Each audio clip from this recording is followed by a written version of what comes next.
पूछने वाला अनुराग ठाकुर मुर्दाबाद। राहुल गांधी पर अनुराग ठाकुर की जातिगत टिप्पणी पर भड़की कांग्रेस। शिमला में उपायुक्त कार्यालय के बाहर फूंका पुतला, पुलिस से हाथापाई।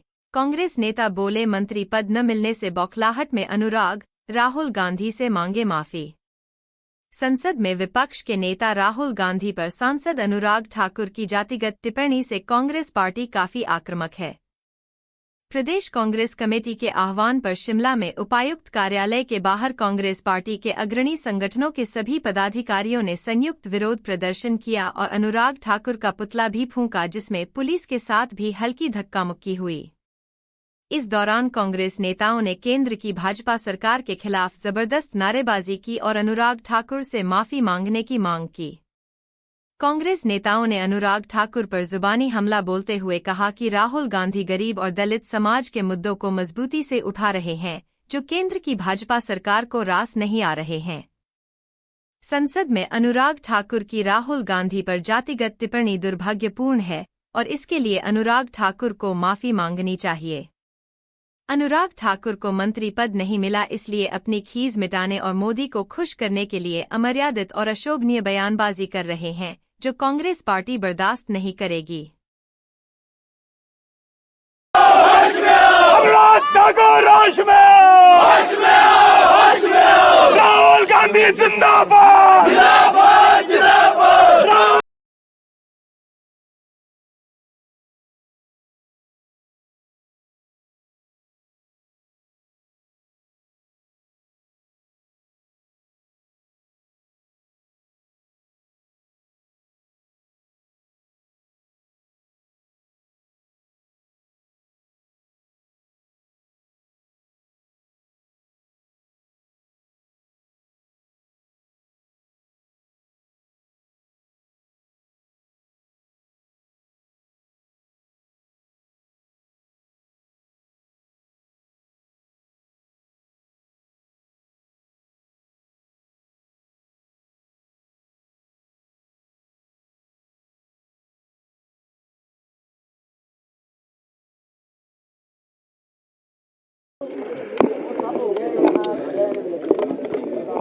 सबसे पहले तो वो पूरा देश आपने देखा होगा इसकी कड़ी निंदा कर रहा है और हम भी उसकी कड़ी निंदा करते हैं। इन्होंने संसद की गरिमा को इतने निचले स्तर पर पहुंचा दिया है कि पूरा भारतवर्ष देख रहा है कि इतनी स्तरहीन बयानबाजी करके वो भी इतनी उच्च पदों पर रहता हुआ मंत्री रहे हैं और समाज ने उनको इतने उच्च पदों पर पहुंचाया। उस आदमी का ये स्तरहीन बयान, और आप देखिए पूरा देश देख रहा है और तुलना कर रहा है। दूसरी तरफ हमारे जो नेता हैं राहुल गांधी जी, उन्होंने क्या कहा?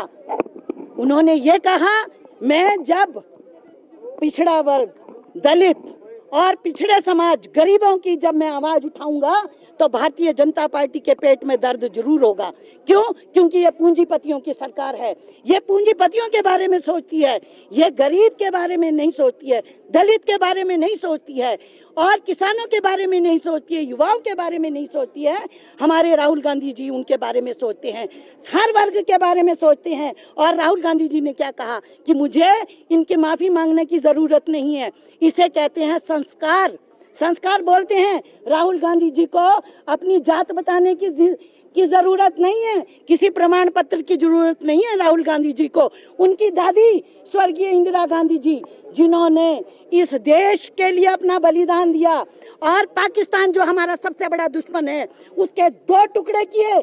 आज ये भाजपा के लोग जो ज्यादा बातें करते हैं, बयानबाजी करते हैं, लेकिन उस इंदिरा ने कभी ये नहीं कहा कि हमने इतना बड़ा काम किया। क्यों? क्योंकि काम स्वयं बोलता है। और मैं इनको बताना चाहती हूँ, और हमारे स्वर्गीय राजीव गांधी जी, जिन्होंने हर वर्ग के लिए, विशेषकर महिलाओं के लिए आरक्षण का काम दिया, युवाओं को वोट का अधिकार दिया। अरे उस राहुल गांधी से तुम उसका जात का प्रमाण पत्र मांगते हो। और मैं कहना चाहती हूँ, ये जो भाजपा के जितने लोग हैं, आज तो भारतीय जनता पार्टी उस समय जनसंघ हुआ करती थी। देश की आजादी में ये जात पूछते हो, किस किस की जात पूछोगे? देश की आजादी में जिन लोगों ने स्वतंत्रता की लड़ाई में अपना बलिदान दिया था, उसमें बहुत सारे अंग्रेज भी थे, लेकिन इससे कोई फर्क नहीं पड़ता कि कौन क्या है। सुभाष चंद्र बोस की जो पत्नी थी वो कौन थी? कौन थी वो? मैं भाजपा के लोगों से पूछना चाहती हूँ। हमारी पहली जो अध्यक्ष थी एनी बेसेंट महिला, वो कौन थी? उन्होंने स्वतंत्रता की लड़ाई लड़ी। स्वामी विवेकानंद जी की जो वो सिस्टर निवेदिता थी, वो कौन थी? कौन थी वो? उन्होंने इस देश की आजादी में बढ़ चढ़कर भाग लिया, क्योंकि भारत की हमारी सभ्यता, हमारी संस्कृति यही बताती है।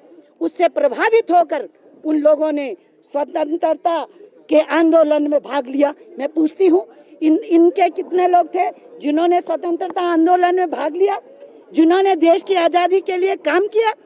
आज अगर राहुल गांधी जी हर वर्ग की बात करते हैं तो इसमें क्या बुराई है? आप बताइए। एक ऐसा नेता है जो कहता है चाहे छोटा है चाहे बड़ा है, दलित है, आदिवासी है, पिछड़ा वर्ग है, हर वर्ग को उसका प्रतिनिधित्व मिलना चाहिए, प्रतिनिधित्व मिलना चाहिए। और भाजपा के पेट में इससे दर्द हो गई। कितने दुख की बात है। ये पूंजीपतियों की सरकार है, ये आम वर्ग, आम जनों की बात को ये बर्दाश्त नहीं कर सकती। ये नहीं चाहते कि गरीब लोगों को भी उनका हक मिले, क्योंकि पिछले 10 वर्षों में अगर आपने देखा होगा इनका शासनकाल, उसमें पूंजीपतियों के ही इन्होंने ऋण माफ किए। और अभी जो बजट आया उसमें गरीबों का, मध्यम वर्ग का क्या हाल करके रखा है, तो ये स्पष्ट दिखाई देता है। सबसे बड़ी बात, राहुल गांधी को किसी प्रमाण पत्र की जरूरत नहीं है। राहुल गांधी जी के परिवार ने, अगर पंडित नेहरू, स्वर्गीय पंडित नेहरू इस देश के प्रधानमंत्री नहीं होते तो समझ सकते इस देश का क्या हाल होता। इसके परदादा थे वो, पूरा विश्व जानता है। अनुराग ठाकुर जी को पूरा विश्व नहीं जानता होगा, लेकिन गांधी परिवार को पूरी दुनिया जानती है। गांधी परिवार को किसी से सर्टिफिकेट लेने की जरूरत नहीं है। हम कहते हैं मुद्दों पर लड़ो, मुद्दों की बात करो। अगर तुम्हारे पास मुद्दे हैं तो मुद्दों की बात करो। 10 वर्ष आप लोग सत्ता में रहे, आपने क्या किया? आप इस तरह की घटिया बयानबाजी करके संसद की मर्यादा को भंग करते हैं। और सबसे दुख की बात, जिनको पूरा देश देखता है वो लाखों लोगों में चुनकर जाते हैं। अगर उनकी भाषा इतनी अमर्यादित हो तो देश में क्या संदेश जा रहा है, ये पूरी दुनिया देख रही है। इसकी जितनी भी निंदा की जाए उतना कम है। हम तो यही कहना चाहते हैं। चौहान साहब, टिप्पणी की गई है, पुतला दहन किया गया अनुराग ठाकुर का। देखिए, आज एक जिस दिन को हम वो कर रहे, जो प्रोटेस्ट हमारा चल रहा है, आपने देखा होगा कि पिछले दिनों अनुराग ठाकुर ने संसद में एक बड़ी अभद्र टिप्पणी की, जिसको लेकर के पूरे देश में बहुत आक्रोश है।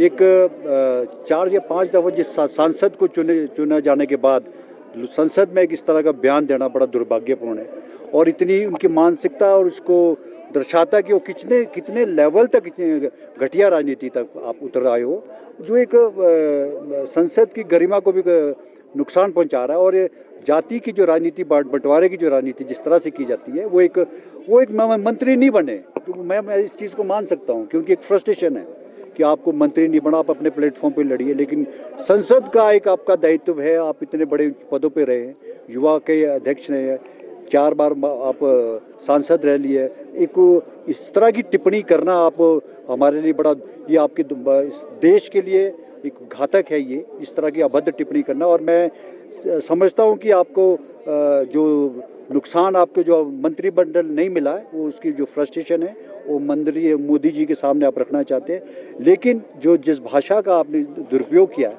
वो पूरा देश, ये देश हमारा सभी धर्मों को मिल के चलता है, इकट्ठे मिल के चलता है, भाईचारे से चलता है। इस तरह की टिप्पणी करना बहुत ही दुर्भाग्यपूर्ण है। और इसी संदर्भ में प्रदेश कांग्रेस कमेटी की तरफ से आज एक धरना प्रदर्शन था, जिसमें हमारे अग्रणी संगठन, हमारे साथ महिला अध्यक्ष भी आई है, जैनब चंदेल जी है, NSY के यूथ कांग्रेस के, हमें कॉल दी गई थी और इसका प्रोटेस्ट करने के लिए हम आज आए थे। और एक ये दिन पूरे देश में इसको अनुराग ठाकुर के पुतले जला करके इसको प्रोटेस्ट किया जा रहा है। चौहान साहब, टिप्पणी की गई है, पुतला दहन किया गया अनुराग ठाकुर का। देखिए, आज एक जिस दिन को हम वो कर रहे जो प्रोटेस्ट हमारा चल रहा है, आपने देखा होगा कि पिछले दिनों अनुराग ठाकुर ने संसद में एक बड़ी अभद्र टिप्पणी की, जिसको लेकर के पूरे देश में बहुत आक्रोश है। एक 4 या 5 दफ़ा जिस सांसद को चुना जाने के बाद संसद में एक इस तरह का बयान देना बड़ा दुर्भाग्यपूर्ण है और इतनी उनकी मानसिकता और उसको दर्शाता कि वो कितने लेवल तक घटिया राजनीति तक आप उतर आए हो, जो एक संसद की गरिमा को भी नुकसान पहुंचा। सर, जैसे आपने पिछले कुछ दिनों पहले देखा, जो हिमाचल प्रदेश से सांसद है और भूतपूर्व में जो हिमाचल प्रदेश युवा मोर्चा के अध्यक्ष भी रहे, राष्ट्रीय अध्यक्ष भी रहे और मंत्री भी रहे, उन्होंने जो संसद के नेता है, विपक्ष के नेता राहुल जी के लिए एक अभद्र टिप्पणी की, उसके खिलाफ आज पीसीसी की कॉल पे एनएसयूआई, महिला कांग्रेस, सभी सेंट्रल संगठन जो है यहाँ पे पुतले का दहन कर रहे हैं। मैं बताना चाहूँगा, जिनके अपना पता नहीं, पिता प्रेम कुमार धूमल लिखते हैं, खुद ठाकुर लिखते हैं और दूसरे जो छोटे भाई वो कुछ और लिखते हैं। तो पहले अपने आप को सोच करें, आप संविधान में है और देश की संसद में है, इस तरह की जो मर्यादित भाषा है उसका प्रयोग न करें। और इसके साथ साथ कंगना रनावत जी ने भी एक टिप्पणी की कि उनको अपना एक टेस्ट करवाना चाहिए। आप सभी को पता है, मीडिया भी समझदार है, अगर टेस्ट करवाने की बारी आई, राहुल जी का तो टेस्ट करने में आ जाएगा कि वो नहीं लेते हैं, ड्रग नहीं है, लेकिन दुनिया जानती है कि ड्रग एडिक्शन कौन है। और बड़े शर्म की बात है कि लोकतंत्र में ऐसे लोग लोकतंत्र को शर्मिंदा कर रहे हैं। इसी के खिलाफ हमारा जो है ये धरना प्रदर्शन था, जिसमें हमारे साथ महिला कांग्रेस अध्यक्ष, हिमाचल प्रदेश में शिमला नगर निगम के मेयर, महापौर जो है और जो फ्रंटल जितने भी ऑर्गेनाइजेशन है, युवा कांग्रेस के हमारे साथी, क्योंकि ये कॉल जो पीसीसी की कॉल है, पीसीसी कॉल पे सभी कांग्रेस के जो अग्रणी संगठन है सभी ने मिलकर ये धरना प्रदर्शन किया है। सर, जैसे आपने पिछले कुछ दिनों पहले देखा, जो हिमाचल प्रदेश से सांसद है और भूतपूर्व में जो हिमाचल प्रदेश युवा मोर्चा के अध्यक्ष भी रहे, राष्ट्रीय अध्यक्ष भी रहे और मंत्री भी रहे, उन्होंने जो संसद के नेता है, विपक्ष के नेता राहुल जी के लिए एक अभद्र टिप्पणी की, उसके खिलाफ आज पीसीसी की कॉल पे एनएसयूआई, महिला कांग्रेस, सभी सेंट्रल संगठन जो है यहाँ पे पुतले का दहन कर रहे हैं। मैं बताना चाहूँगा, जिनके अपना पता नहीं, पिता प्रेम कुमार धूमल लिखते हैं, खुद ठाकुर लिखते हैं और दूसरे जो छोटे भाई वो कुछ और लिखते हैं। तो पहले अपने आप को सोच करें, आप संविधान में है और देश की संसद में है, इस तरह की जो मर्यादित भाषा है उसका प्रयोग न करें। और इसके साथ साथ कंगना रनावत जी ने भी एक टिप्पणी की कि उनको अपना एक टेस्ट करवाना चाहिए। आप सभी को पता है, मीडिया भी समझदार है, अगर टेस्ट करवाने की बारी आई, राहुल जी का तो टेस्ट करने में आ जाएगा कि वो नहीं लेते हैं, ड्रग नहीं है, लेकिन दुनिया जानती है कि ड्रग एडिक्शन कौन है। और बड़े शर्म की बात है कि लोकतंत्र में ऐसे लोग लोकतंत्र को शर्मिंदा कर रहे हैं। इसी के खिलाफ